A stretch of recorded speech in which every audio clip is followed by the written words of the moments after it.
onipresente e invisível. Publicado no Diário do Comércio, em 26 de março de 2012.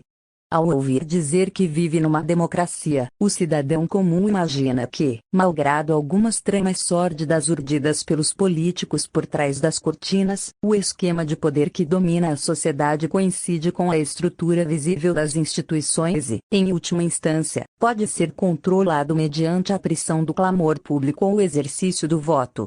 Algum resíduo oculto, aqui e ali, será mais cedo ou mais tarde revelado pelos bravos jornalistas que destampam as latrinas e vasculham os esgotos, expondo os ladrões e conspiradores à luz do dia para que sofram as penas da lei.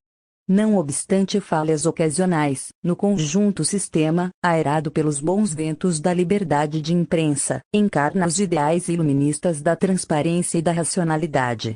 Lamento informar que há pelo menos 20 anos esse sistema cessou de existir. O poder dos governos sobre as populações civis já é praticamente incontrolável, reduzindo cada vez mais a um mero formalismo jurídico a diferença entre democracia e ditadura. Não se trata de nenhuma teoria da conspiração.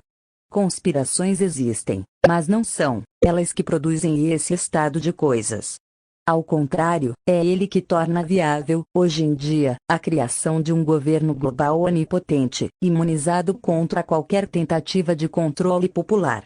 O fenômeno resulta da convergência de 3 fatores. Primeiro, a complexidade crescente da administração pública, continuamente fortalecida pelos aportes da tecnologia e das ciências sociais, fornece aos governos toda sorte de instrumentos para implantar as medidas que bem desejem sem ter de passar pelo controle legislativo, nem muito menos pelo debate público. Das decisões fundamentais que alteraram a estrutura de poder no mundo nas últimas 2 décadas, diluindo soberanias e transferindo a autoridade dos estados para organismos internacionais, somente uma parte ínfima chegou a ser matéria de discussão parlamentar, e a maioria nem sequer recebeu da mídia uma cobertura proporcional à vastidão das consequências políticas que produziu. Segundo, a progressiva concentração dos meios de comunicação nas mãos de um reduzido número de grandes grupos econômicos íntimos do poder estatal, associada à tomada das redações por uma nova geração de jornalistas ideologicamente comprometidos, transformou jornais, revistas e canais de T5, de veículos de informação e debate, em agências de engenharia comportamental e controle político. A censura de notícias inconvenientes, a exclusão das opiniões divergentes, a promoção descarada dos ídolos da esquerda, a militância sistemática em favor dos objetivos propugnados pela revolução globalista tornaram-se quase que normas de redação, cinicamente impostas por toda parte como a expressão pura do jornalismo mais neutro e objetivo. Da noite para o dia, valores e critérios explosivamente revolucionários, hostis aos sentimentos de quase toda a população, passaram a ser apresentados como se fossem opinião majoritária e obrigatória, o padrão supremo da normalidade. Em todo o Ocidente não há, por exemplo, um só grande jornal ou canal de T5 que não trate toda a oposição às propostas gaysistas e abortistas como conduta aberrante e criminosa, dando a impressão de que os novos códigos de comportamento que se deseja implantar são consensos universais milenares, só rejeitados por fanáticos e doentes mentais.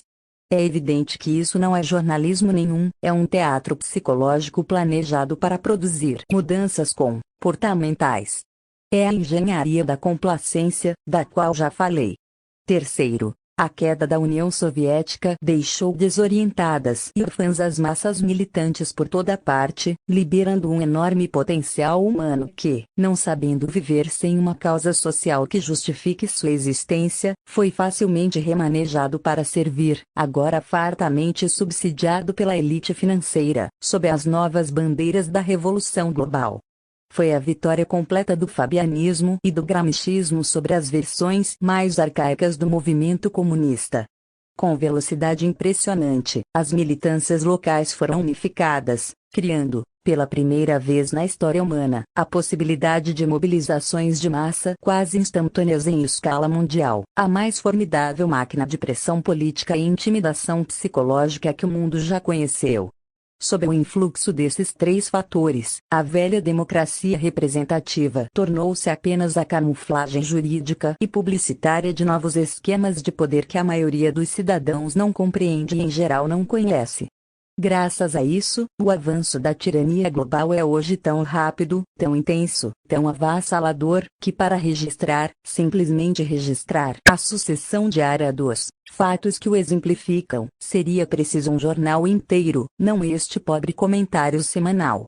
Não se passa um dia sem que se criem novas estruturas de poder, novos meios de controle social, novos instrumentos de manipulação psicológica destinados a ter um impacto brutal, quase sempre destrutivo, não só na política e na economia, mas na vida privada e na mente de todos os seres humanos colocados sob a sua órbita. E esses fatos se desenrolam, quase todos, à margem da atenção pública, seja porque são produzidos por meios burocráticos discretos, contornando o debate, seja porque não chegam a ser noticiados, seja porque são de maneira propositadamente deficiente, sumária e eufemística, de modo que somente uma fração mínima e inofensiva da população se dê conta do seu verdadeiro alcance e significado. O sonho de Antônio Gramsci, o poder onipresente e invisível, já é uma realidade em todo o mundo ocidental.